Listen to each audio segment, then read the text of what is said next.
9 নম্বর প্রশ্ন 3 ভাগের 2 ভাগ 9 ভাগের 8। আমরা প্রথমে 3 ভাগের 2 লিখলাম, তারপরে এখানে কোন চিহ্ন দিব? এখন গুণ চিহ্ন। তারপরে এখানে কত লিখব? 8 ভাগের 9। এবার দেখো তো ভাগ করা যায় কিনা, নিচে এবং উপরে ভাগ করা যাবে। তাহলে আমরা 2 দিয়ে ভাগ করি, 2 একে 2, 4 দ্বিগুণে 8। এদিকে 3 দিয়ে ভাগ করা যায়, 3 একে 3, 3 তিরিঙে 9 সমান নিচে হচ্ছে 4 একে 4, উপরে 3 একে 3।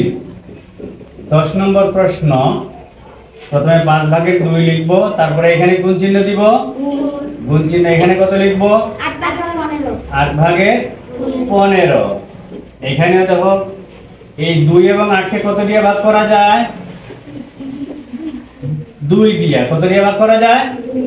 2 দিয়া। আর 5 এবং 15 কে 5 দিয়ে ভাগ করা যায়। আচ্ছা ঠিক আছে, 2 একে 2, 4 দ্বিগুণে 8, 5 একে 5, 5 3 15 সমান কি হলো? 4 একে 4, 3 একে 3। পরের প্রশ্ন 11 নম্বর। 11 নম্বর প্রশ্ন 3 ভাগের 2 ভাগ 9 ভাগের 4। 3 ভাগের 2 যেভাবে আছে ঠিক সেভাবে লিখবো, তারপরে ভাগের জায়গায় কি হবে?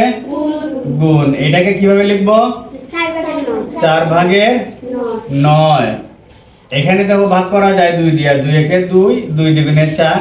এইদিকে 3 দিয়ে ভাগ করা যায়, 3 একে 3, 3 তিরিঙে 9 সমান 2 একে 2, 3 একে 3।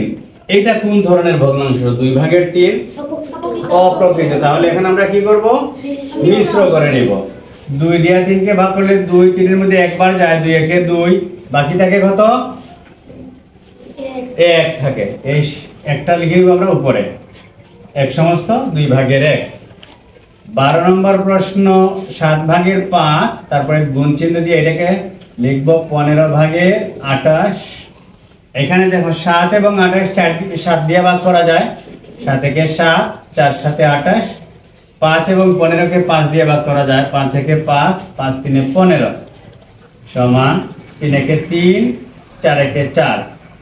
এটার একটা অপ্রকৃত ভগ্নাংশ, আমরা এটাকেও মিশ্র করে নিব। 3 দিয়ে যদি 4 কে ভাগ করি, 3 যাবে একবার, 3 একে 3, বাকি থাকে 1, সেই 1 উপরে লিখে নিব, 1 সমস্ত 3 ভাগের 1।